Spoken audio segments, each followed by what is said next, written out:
नमस्कार मित्रों। आज सिद्धू ने सच में हमारे साथ चंडीगढ़ से अजय शुक्ल जी जुड़े हैं। अजय जी, आपका स्वागत है। जी नमस्कार। नमस्कार। आज वैसे तो राहुल गांधी की जो बिहार यात्रा है, वोटर अधिकार यात्रा, उसमें उत्तर प्रदेश के पूर्व मुख्यमंत्री और समाजवादी पार्टी के सुप्रीमो वो शरीक होंगे। इसके पहले तमिलनाडु के डीएमके के सुप्रीमो और मुख्यमंत्री, वर्तमान मुख्यमंत्री एम.के. स्टालिन और उनकी सांसद बहन कड़ीमोड़ी, वो भी बिहार यात्रा में शरीक हुई। तेलंगाना के मुख्यमंत्री, कांग्रेसी मुख्यमंत्री रेवंत रेड्डी भी शरीक हुए थे। और ऐसे कह सकते हैं कि उत्तर और दक्षिण दोनों के नेतागण पूरी बिहार यात्रा में, वोटर अधिकार यात्रा में शरीक हो रहे हैं। भाजपा में काफी हलचल है। भाजपा डरी हुई है क्योंकि किसी भी हाल में एसआईआर से या और भी कोई नुस्खे आजमा के चुनाव आयोग को साथ में लेके उनको सत्ता हासिल करनी है बिहार में। मगर राहुल और तेजस्वी की इस यात्रा को जिस प्रकार से जनप्रतिसाद मिल रहा है, भारतीय जनता पार्टी परेशान है और इसलिए कुछ न कुछ गड़बड़ करने की कोशिश करते हैं। वो जो कांग्रेसी नहीं है और भाजपा के लोगों से मिली भगत किसी आदमी ने कुछ निवेदन करा, अभी क्या करा वो मालूम नहीं है। हमने तो भाजपा के प्रवक्ताओं से भी मांगा कि भाई क्या कहा मोदी जी के बारे में और मोदी जी की माता जी के बारे में, ये हमें जरा बताइए। मगर कोई बता नहीं रहा है, केवल कंडेम कर रहे हैं राहुल गांधी को। मतलब ये एक साजिश है। और दूसरी बात, पटना में कांग्रेस के कार्यालय को जिस प्रकार से भारतीय जनता पार्टी के लोगों ने उस पर हमला किया और कांग्रेस के लोगों को वहां पर उन पर हमला जो हुआ उससे काफी लोग हताहत भी हुए। ये सब खेल जिस प्रकार से चल रहा है उसमें लगता है कि भारतीय जनता पार्टी परेशान है राहुल गांधी की इस यात्रा से। और राहुल गांधी डरते नहीं और लोगों का डर जो मोदी शाह की सरकार से था वो भी निकाल रहे हैं, इसलिए लोग भी अभी नहीं डर रहे हैं। और इसलिए हमने आज अजय जी से अनुरोध किया था कि उत्तर से और दक्षिण से नेतागण और कार्यकर्तागण जिस प्रकार से बिहार यात्रा में जुड़ रहे हैं, तो उसका संदेश देश भर में क्या जाता है, इस पर बात करें। और आज संयोग से गुजरात में भी जो कांग्रेस मरी पड़ी थी, वो कांग्रेस अभी अमित चावड़ा के नेतृत्व में यहां पर भी वोट चोरी के बारे में कुछ विस्फोटक जानकारी देने के लिए आज प्रेस कॉन्फ्रेंस करेगी। और हमारे साथ दोपहर में अमित चावड़ा भी जुड़ने वाले हैं। इसलिए गुजरात में भी मेरे ख्याल से कांग्रेस का रिवाइवल हो रहा है। और राहुल गांधी ने जो कहा था कि 2027 में जो विधानसभा चुनाव होगा गुजरात में, उसमें हम मोदी शाह को हराएंगे, ये बात शायद उस दिशा में कुछ संकेत हमें मिल रहे हैं। आने वाले दिनों में क्या होगा इस पर हमारी नजर रहेगी। मगर आज अजय जी आपसे अनुरोध है कि राहुल गांधी की ये वोटर अधिकार यात्रा का संदेश उत्तर में और दक्षिण में क्या जाता है, इस पर आपका विश्लेषण हम चाहते हैं, हमारे दर्शक चाहते हैं। अजय जी। जी नमस्कार देसाई साहब, आपको और सभी हमारे दर्शकों को नमस्कार। मैं सिर्फ इसमें दो तीन चीजें जोड़ना चाहूंगा। क्यों इतना नरेंद्र मोदी सरकार परेशान हो गई कि जब राहुल गांधी की वोटर अधिकार यात्रा मोतिहारी पहुंच रही थी, तो एसपी मोतिहारी ने प्रेस कॉन्फ्रेंस करके तुरंत बताया और फोटो रिलीज कर दी कि पाकिस्तान से 3 आतंकी जैसे मोहम्मद के बिहार में इंटर कर चुके हैं। ये नहीं कहा कि करने वाले, कहा कर चुके हैं और वो बड़ी आतंकी घटना अंजाम देंगे। ये उनकी प्लानिंग है। बहरहाल ये उन्होंने बताया। राहुल गांधी की यात्रा के लिए जो वहां करीब सड़क पे 10 लाख लोग खड़े हुए, वो लोग निराशा के भाव में आए, क्योंकि स्वाभाविक सी बात है, यात्रा को प्रतिबंधित किया गया। वो दूसरे रास्ते से निकले, हालांकि मोतिहारी के ही कुछ निकले, कुछ लोग वहां से जल्दी जल्दी समट के आए, लेकिन कितना आदमी आ सकता है, हर एक के पास उतना संसाधन नहीं, गरीब गुरबा, क्योंकि राहुल गांधी की लड़ाई तो गरीब गुरबा के लिए, उसके पास इतने संसाधन नहीं है। कांग्रेस कोई बसों में लाद के या कोई सरकारी या किसी उस तरह से तो ला नहीं रही है, तो लोग अपने आप दौड़ते भागते आ रहे हैं, उनके साथ चल रहे हैं। और बिहार वैसे भी देश का सबसे गरीब राज्य है, तो स्थितियां बुरी हैं। बहरहाल अब क्या होता है कि उन्हें जब वहां क्या नाम है किया जाता है, एक दिन गुजर जाता है, मोतिहारी से यात्रा फिर आगे बढ़ जाती। फिर उसी प्रदेश का ADGP law and order press conference करता है और कहता है नहीं नहीं, कोई आतंकी घुसा नहीं है, वो तो वहां से नेपाल से निकल गए बांग्लादेश की तरफ। अब आप एक बात बताइए, उनको बांग्लादेश या और कहीं जाने का मतलब, अजीब सी कहानियां, कुछ भी उठाओ, कुछ भी कह दो, कुछ भी फोटो जारी कर दो तुरंत। वैसे ही जैसे पहलगाम की घटना हुई थी, घटना के तुरंत बाद अरे इतना क्विक है कि तुरंत फिर फोटो भी जारी हो गई, सब जारी हो गया, सब हो गया। बाद में 1-1.5 महीने बाद में खुद ही कहा कि वो नहीं है, उनकी फोटो दूसरी, दूसरे बताए, जो दूसरे बताए, फिर जब तीसरे कुछ मारने की बात कही गई, कहे नहीं नहीं वो भी नहीं थे, वो भी नहीं थे, ये तो ये है। पहले अपने आप को क्लियर कर लें कि असल में है क्या। यह बताता है कि कितना सरकार डर गई है। यदि इतना ही आपका इंटेलिजेंस अच्छा था तो पहलगाम में घटना क्यों हो गई थी, पठानकोट में क्यों हो गई थी, पुलवामा में क्यों हो गई थी, उरी में क्यों हो गई थी, जो जम्मू के इलाके में नहीं होती थी वहां भी घटनाएं हो गई थी, और देश में लगातार हो रही हैं। आप रोजाना कम से कम 2 लाशें जम्मू कश्मीर से भारत आ रही हैं अंदर। अब आप ये समझ लीजिए, यह दशा है। जब यह दशा हो, आप कहानी बता रहे हैं, तो ये इसको जो भी यदि आर्मी में जिनके होंगे मेडिकल कोर में, उनसे पता करवा लीजिए। क्योंकि मुझे इसलिए पता है कि जम्मू कश्मीर में जितनी कैजुअलिटी होती है आर्मी के लोगों की, वो सारे 100 वहां के एयरबेस से चंडीगढ़ एयरबेस आते हैं, जो आर्मी का एयरबेस, यहां से वो सारे पैक करके फिर आगे उनके जहां जहां स्टेशन होते हैं वहां भेजे जाते। आप जो है अग्निवीरों को तो शहीद मानते ही नहीं, तो उन्हें तो धीरे से खिसका देते हैं, यहां से उन्हें प्राइवेट गाड़ियों में लाद के भेज दिया जाता है। तो साहब इस तरह रोज हो रहा है, रोजाना का ये हाल है। और मैं इसलिए बता रहा हूं क्योंकि मैं बैठा ये चीजें देख रहा हूं जी। तो एक ये, चलिए छोड़िए इसको, अब आते हैं दूसरी बात। हम आप बात भी कर चुके हैं, राहुल गांधी के जीवन को खतरा है, निश्चित रूप से बहुत ज्यादा है, इससे इनकार नहीं करता हूं। अब दूसरा किस्सा ये कि कहते हैं कि राहुल गांधी ने या किसी ने वहां से, कांग्रेस के किसी नेता ने वहां से गाली दी मोदी की मां को।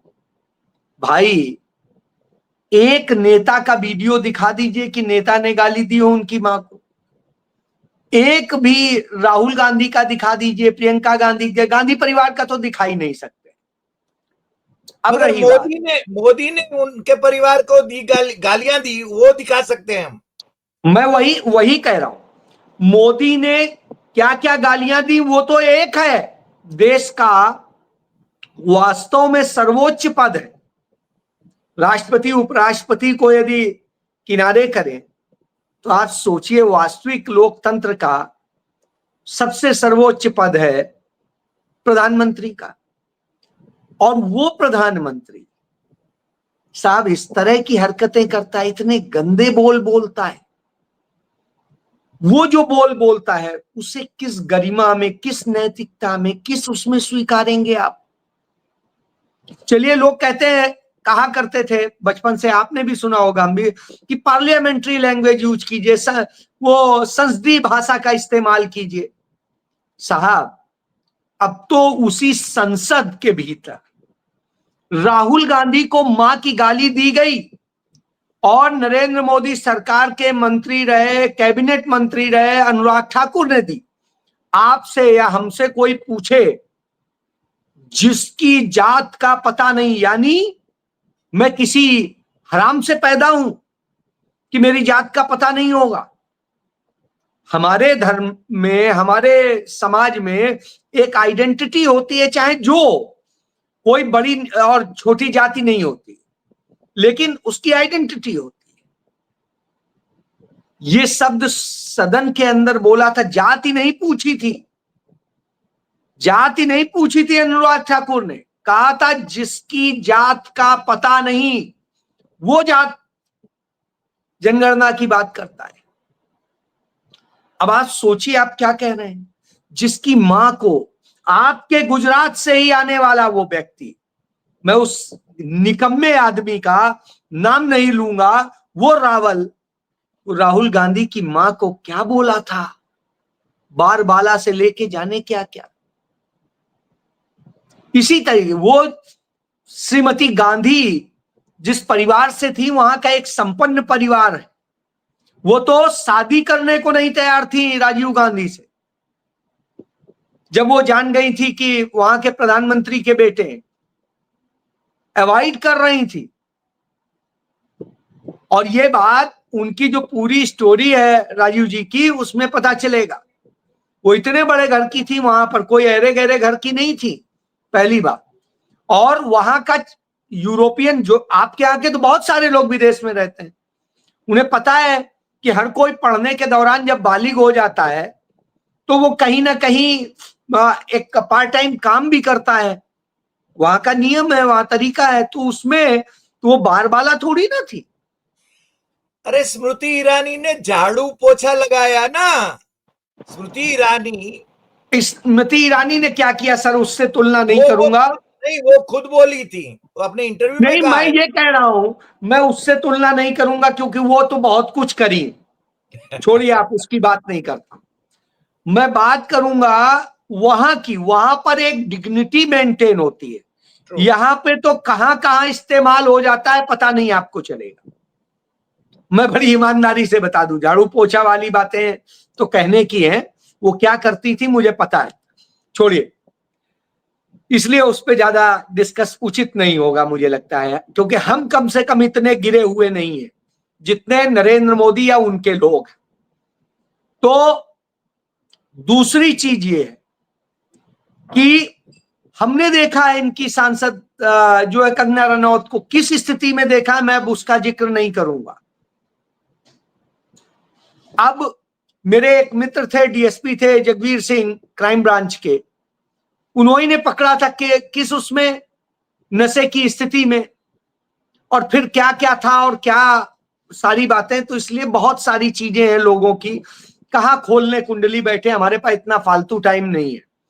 मुद्दे की बात करें, जिस तरह के शब्द इस्तेमाल किए गए उस विधवा के लिए, जो इस देश के लिए शहीद होने वाले की विधवा है, जो इस देश के लिए शहीद होने वाले की बहू है, जिसके पास ऑप्शन था कि वो भारत में रहे या अपने देश में जाके ऐश की जिंदगी जिए, उसने भारत में रहना कबूल किया जी। उन्होंने अपनी सारी संपत्ति अपनी बहन को दे दी। आप सोचिए,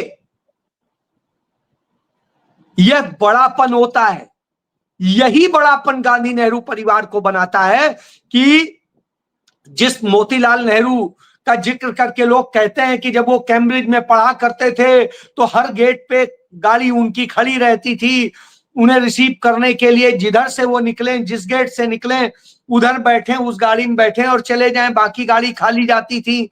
तो इस तरह के किस्से सुनाते हैं।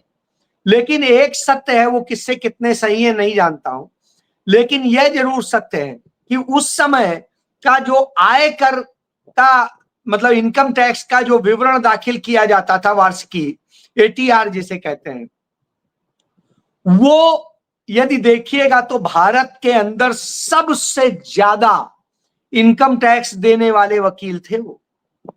उस दौर में जब लोग 100 रुपया जिनके लिए बहुत बड़ी अमानत होती थी, तब वो 10,000 रुपए एक पेशी की फीस लेते थे। अब आप सोचिए, जब कलेक्टर की सैलरी 60 रुपए होती थी, सॉरी 40 रुपए कलेक्टर की, तब वो 10,000 रुपए उनकी फीस थी। तो आप सोच सकते हैं उस घर के, तो उन्होंने तो अपनी सारी संपत्ति इस देश को दे दी, और ये उस परिवार के ऊपर चिंदी चोरी के आरोप लगाते हैं, चिंदी चोरी। अब आप सोच लीजिए, स्वाभाविक सी बात है। अब मैं इसी पे ही बात करता हूं कि साहब ये तक निकालते हैं, जैसे आप ही ने मुझे एक उसमें व्याख्यान के लिए आमंत्रित किया, आपने कहा गुजरात आएंगे, मैं टिकट वो करा देता हूं। मैंने आपसे कहा नहीं, मैं करा लूंगा। आपने कहा नहीं, हो जाएगा। तो अब आप एक बात बताइए, कल के दिन आप कहें कि अजय शुक्ला किसी रिश्वत में, किसी उसमें, किसी अवैध उसमें किसी से टिकट ले रहे थे। साहब वाड्रा के ऊपर इस तरह के आरोप लगाए, राहुल जी और उनके ऊपर कि हाँ उन्होंने वहां से ये टिकट, अरे यार कोई कहीं आमंत्रित किया है और हम जा रहे हैं, तो यदि वो टिकट भेज देता है तो कोई ये बहुत बड़ा ऐसा विषय नहीं है कि जिसको लेके इशू किया जाए। तो मैं ये उदाहरण इसलिए दे रहा हूं कि ये स्थितियां भी इन्होंने बनाई हैं। तो इतनी चिंदी चोरी के जो आरोप लगाते हो उनके बारे में क्या कहा जाए। अब मैं आता हूं मुख्य मुद्दे पे। तो साहब गाली देने वाला जिसका बात कह रहे हैं, जिस मंच से कह रहे हैं, पहली बात, जगह जगह लोग मंच बनाते हैं जब कोई बड़ी लंबी यात्राएं निकलती हैं, तमाम समर्थक लगाते हैं। ऐसे ही कांग्रेस के एक जो है समर्थक ने वहां लगाया मंच, बहुत अच्छी बात है। वहां क्या होता है, 5 मिनट रुके, उन्होंने माला पहनाई, लोग मिल लिए और ये हो गए, नारे लग गए, आदमी आगे बढ़ जाता है। उस मंच से संबोधित नहीं करना था किसी को, छोटे छोटे से जो होते हैं। अब वहां पे क्या होता है, राहुल जी, तेजस्वी, ये सब जो है वहां से निकल जाते हैं।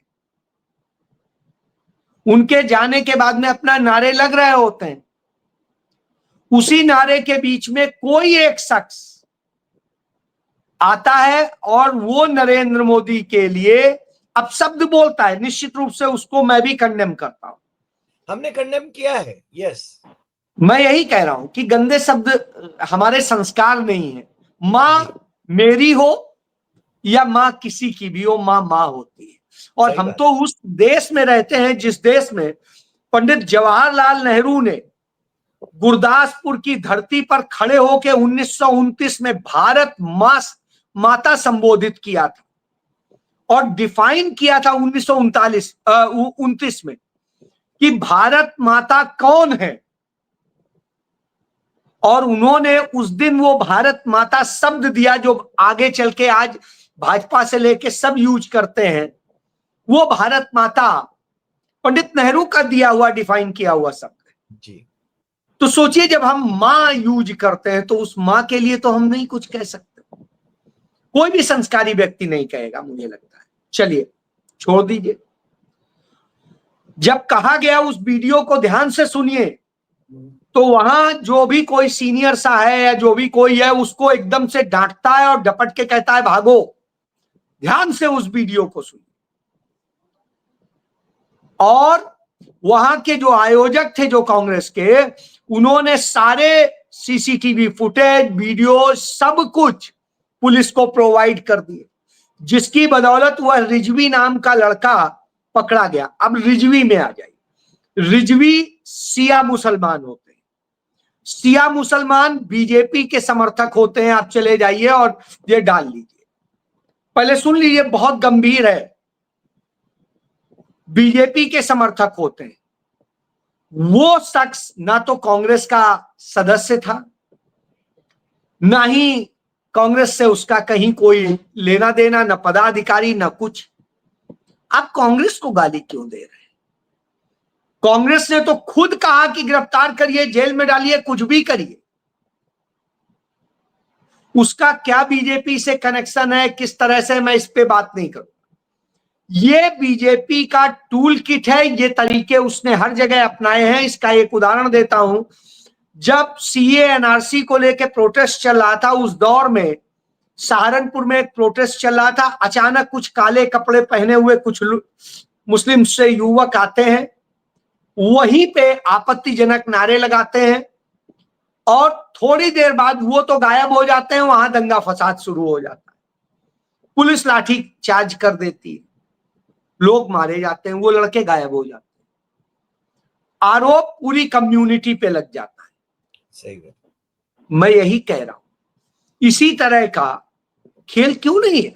क्यों नहीं इन्वेस्टिगेट करके हर चीज? तो कहते हैं कि हमने उन आतंकवादियों का जो पाकिस्तानी थे या जो भी थे, उनका हमने 6 घंटे में पता लगा लिया था। यहां तो आज 2 दिन से ऊपर हो गए, आज तक आप क्यों नहीं पता लगा के बता पाए कि इसकी क्या हिस्ट्री है, ट्रू। इसका क्या कनेक्शन है कांग्रेस से? आपने राहुल गांधी के खिलाफ पटना में एफआईआर दर्ज कर ली, और आप राहुल गांधी ने बोला था क्या?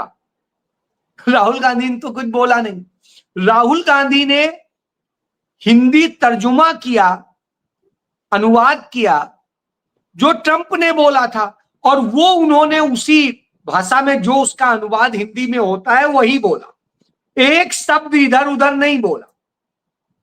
अब जिन्हें अंग्रेजी नहीं आती, कम से कम उनके लिए हिंदी में बोल दिया था उन्होंने, और वही शब्द कहे जो ट्रंप ने कहे। तो आपको असल में मिर्ची वहां से लगी।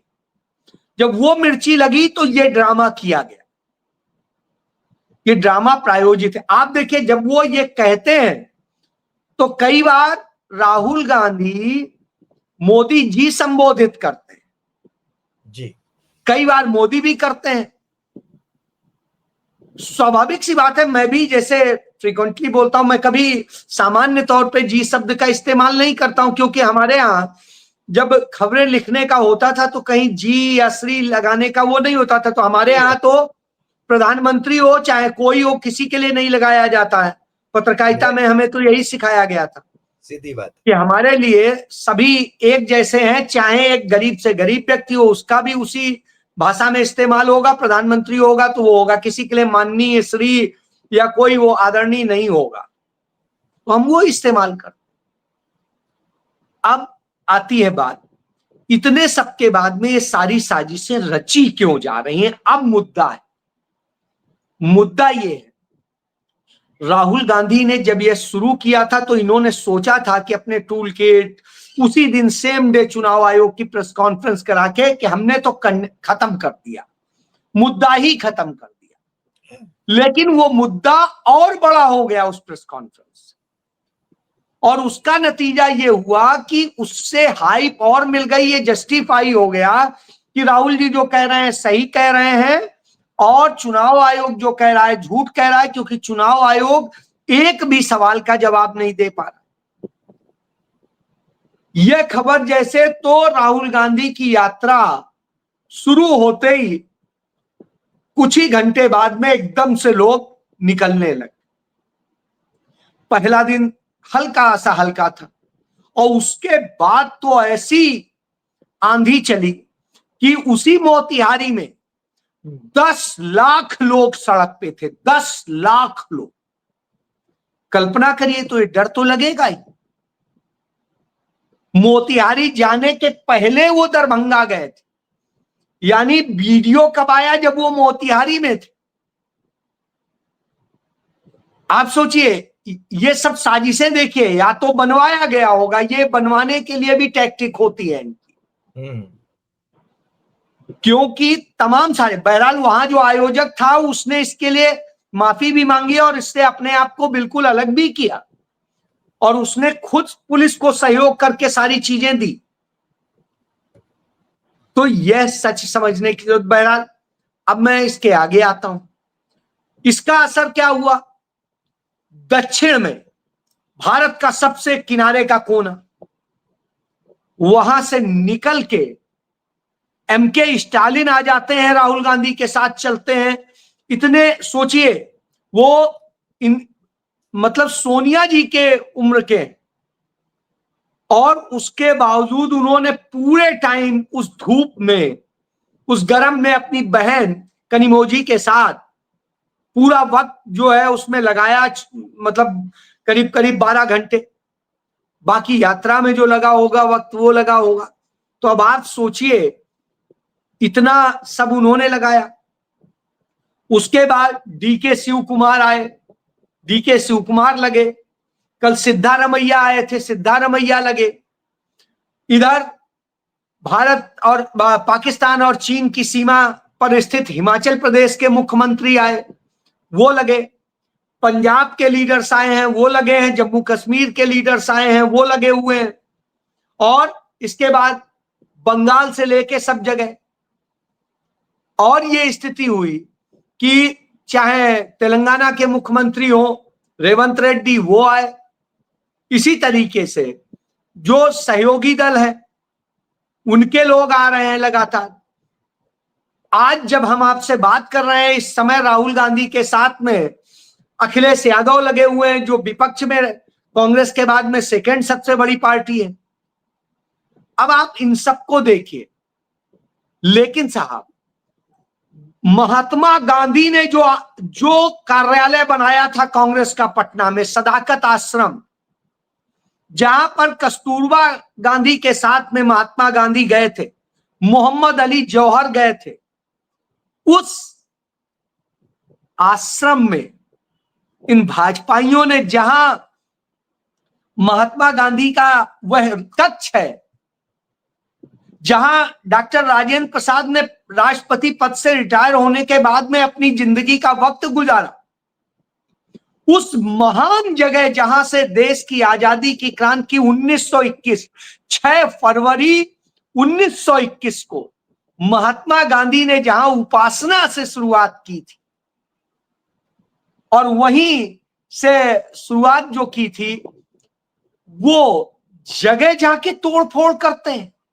इतने गिरे हुए लोग हैं जिन्होंने महात्मा और कस्तूरबा के उस पवित्र कक्ष तक को अपवित्र कर दिया। और ये उसका नेतृत्व वहां का एक कैबिनेट मंत्री और एक विधायक कर रहा था।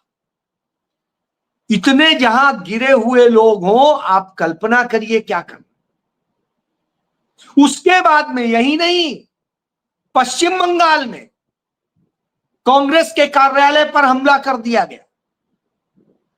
अपने आप में यह दिखाता है कि भारतीय जनता पार्टी, आरएसएस के लोगों की स्थिति क्या हो गई। अब तो बच्चे बच्चे की जुबान पे इतना बोलिए वोट चोर, तो आगे वो बोलेगा गद्दी छोड़। हाँ। वो कौन है वोट चोर? लोग बोलेंगे मोदी। वो अपने आप आता है। तो वोट कौन चोरी कर रहा है, कौन करा रहा है, अब हर किसी को पता है।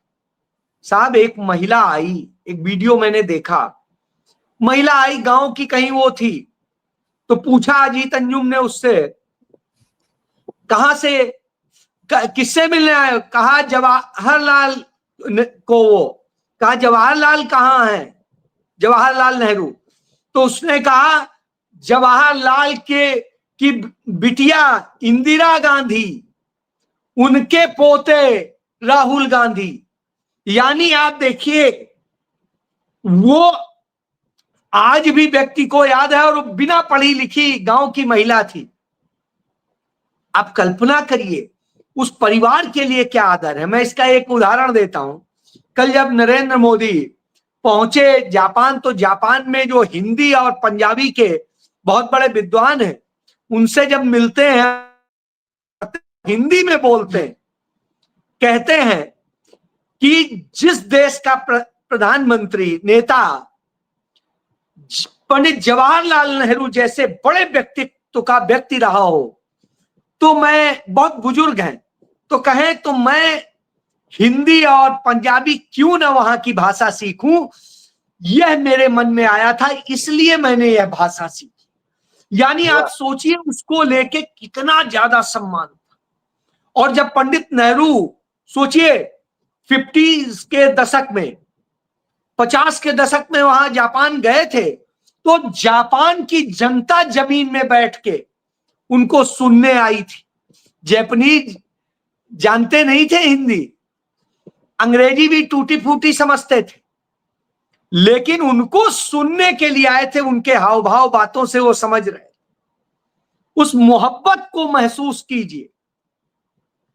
तो साहब ये नेहरू ने बनाया था। क्या मोदी के जाने के बाद कोई आदमी एक आदर से कहेगा कि हाँ इसके कारण मैंने यह ग्रहण किया? नहीं कहे। तो आज यह चीज है। तो राहुल गांधी ने वह पैदा कर दिया है कि आप देखिए तमाम सारे लोग जो अपने आप को निश्चित रूप से बड़ी स्थिति में खड़ा करते हैं, वो आज उनके पीछे खड़े होने में गर्व महसूस करते हैं। अखिलेश यादव राहुल गांधी के पीछे खड़े होके आज गर्व महसूस कर रहे थे। सोचिए एक जमाने में दो ही विचारधाराएं होती थी, कांग्रेस और वामपंथ। आज भी यदि कहें दक्षिण पंथ और वामपंथ, वो सारे वामपंथी राहुल गांधी के पीछे खड़े हैं, कामरेड भट्टाचार्य।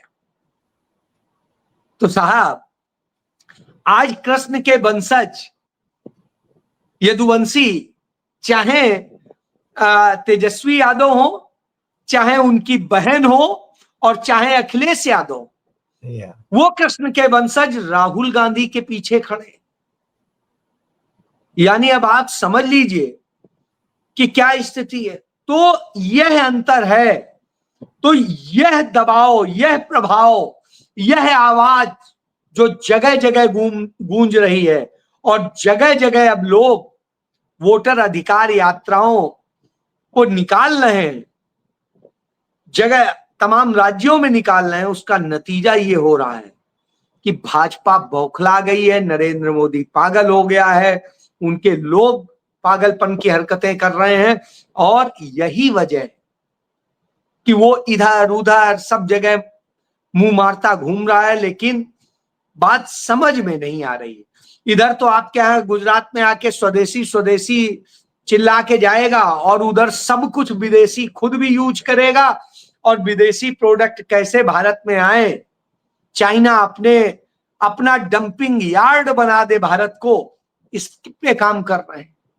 तो अब आप समझ लीजिए भारत को कहां ले जा रहे हैं। जी सही बात। सर, चूंकि आपने जापान की आदरणीय प्रधानमंत्री जी की विजिट का जिक्र किया और पंडित नेहरू की बात करी, मेरे ख्याल से यहाँ पर तो अपने यहाँ तो नेताजी सुभाष चंद्र बोस की बात बहुत करते हैं नरेंद्र मोदी, मगर वहां पर रेंकोजी जो टेम्पल है, उस टेम्पल में नेताजी के अस्थि हैं, और नेताजी की बेटी, नेताजी का परिवार, उनके वंशज ये बार बार कह रहे हैं कि भाई उसका डीएनए टेस्ट कराओ, क्योंकि उनकी बेटी तो अभी जीवित है।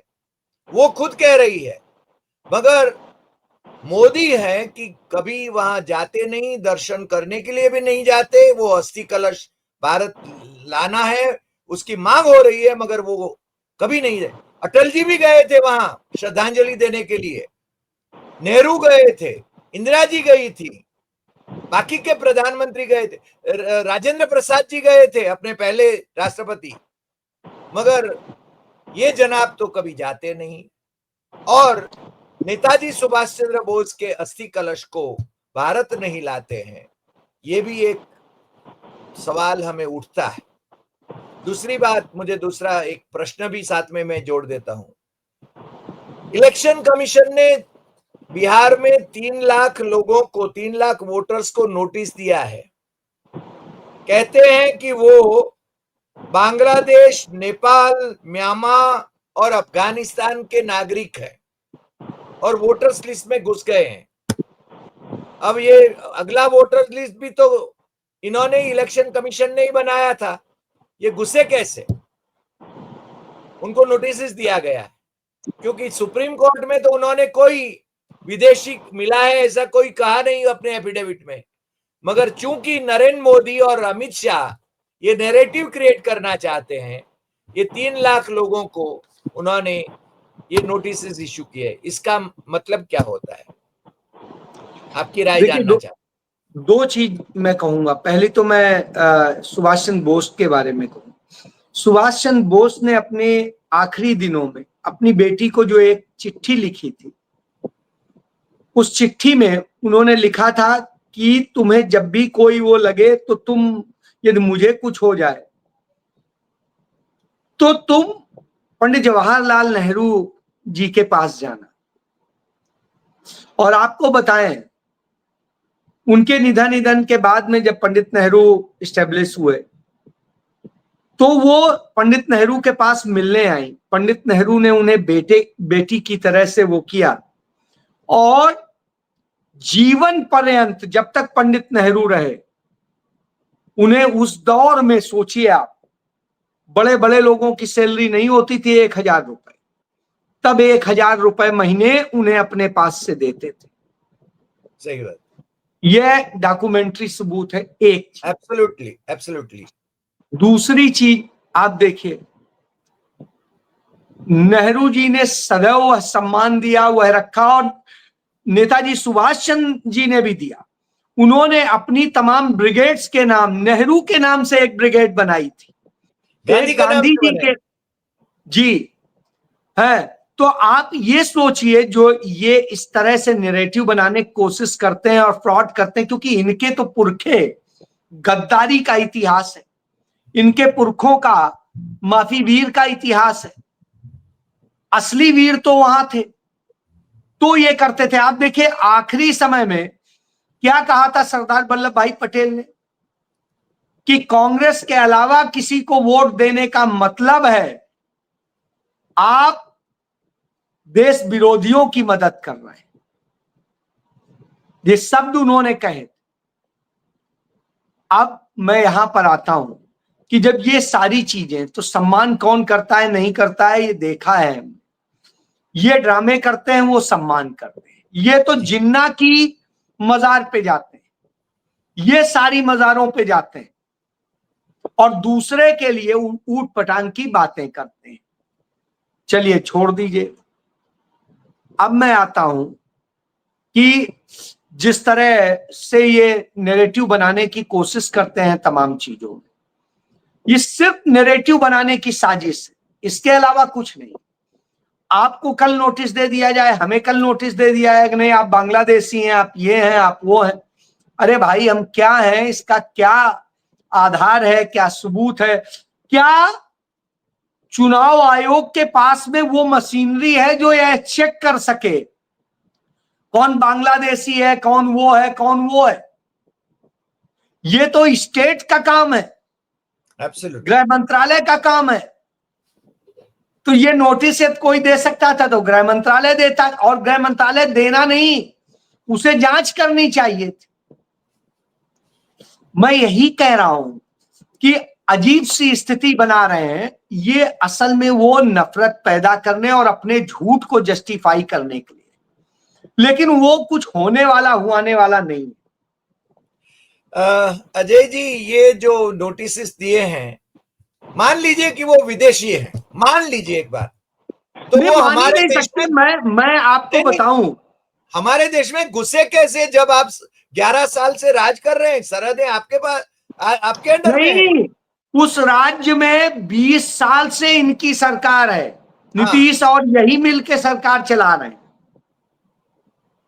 तो लोगों को उकसाने की कोशिश है, ये सब गलत नैरेटिव क्रिएट करने की। उतना ही है झूठ बोलना। आप देखिए चुनाव आयोग आरटीआई के जवाब नहीं दे रहा है।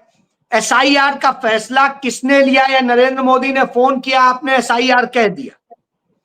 एसआईआर किस आधार पे? उसकी फाइल की कॉपी जो कि गोपनीय नहीं है, वो भी आप देने को तैयार नहीं। इसके अलावा आप डेटा देने को तैयार नहीं है, आप सीसीटीवी फुटेज देने को तैयार नहीं, आप सब कुछ छिपाने को तैयार। तो जब छिपाएंगे तो फिर लोकतंत्र कहां रह गया? लोकतंत्र में तो का सबसे बड़ा मंत्र है पारदर्शिता। और वही आप खत्म करेंगे तो कैसे होगा? तो ये तो सीधे सीधे मसला है। तो इसलिए मान के चलिए ये सिर्फ नैरेटिव पैदा करना, जैसे गांधी नेहरू परिवार के बारे में कहते हैं, जैसे कांग्रेस के बारे में कहते हैं, जैसे कुछ और बारे में कहते हैं, ये असल में दंगाई है और मॉब लिंचर्स हैं ये लोग, और कुछ नहीं। इनकी औकात नहीं है अकेले सच बोलने की। गांधी अकेले खड़ा हो जाता है और सच बोलता है और दुनिया उसके हाँ में हाँ मिला देती। ये मॉब लिंच करते हैं, अकेले इनकी इतनी हालत बिगड़ती है कि अकेले होंगे तो भाग खड़े होंगे।